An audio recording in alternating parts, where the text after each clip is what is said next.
देखिए वैसे इतने इजी क्वेश्चन तो जे मेन में नहीं आते, पर ऐसा क्वेश्चन अगर वहाँ आ ही गया तो ये सबसे पहले अटेम्प्ट करने वाला क्वेश्चन था, बिकॉज ये तो बोर्ड लेवल का क्वेश्चन है और बोर्ड में इस टाइप का क्वेश्चन आ सकता है, इसलिए बोर्ड के हिसाब से भी इस क्वेश्चन को देखें। यहाँ लिखा है लैम्डा पॉजिटिव है and theta be the angle between these two vector.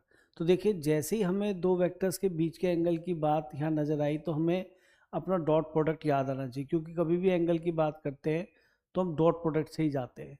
तो यहाँ पे हमने कॉस थीटा की बात करी और कॉस थीटा हमारा क्या बनना चाहिए, उन दोनों वेक्टर्स के बीच का डॉट प्रोडक्ट और अपॉन उन दोनों के मॉडुलस को नीचे मल्टीप्लाई में लिख देते हैं। डॉट प्रोडक्ट डेफिनेशन इधर ले जाएंगे तो ए डॉट बी ही दिखाई देगा और ये कहानी तो यहाँ तक आके रह गई। ठीक है जी।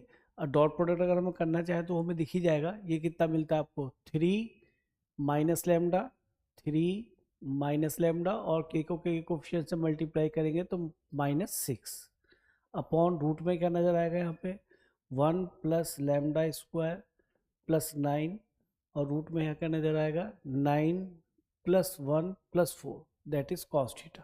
ठीक है। और रिजल्ट में 14 cos स्क्वायर निकालना है, यानी हमारा काम अब लेमडा से है।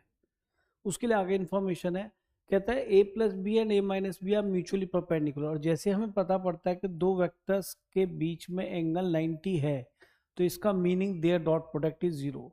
पूरा पूरा क्वेश्चन डॉट प्रोडक्ट पे है, तो यानी कि इनका डॉट प्रोडक्ट हम क्या कर लेते हैं, 0 कर लेते हैं।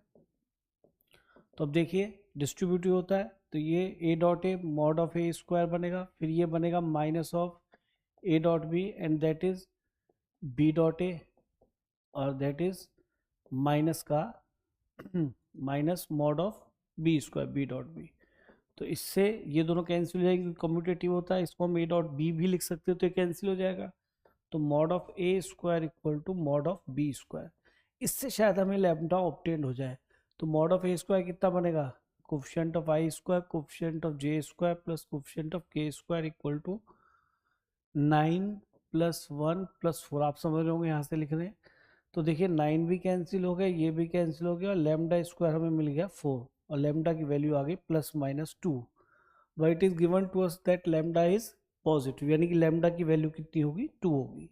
अब हम यहाँ पे आते हैं, लैम्डा को 2 रख देते हैं, तो 2 रखते ही कितना हो गया -8 और 3 तो -5 हो जाएगा और 2 रखने से कितना बन जाएगा 4 9 13 14 √14 और ये 10 और √14, तो ये रिजल्ट आ गया -5/14।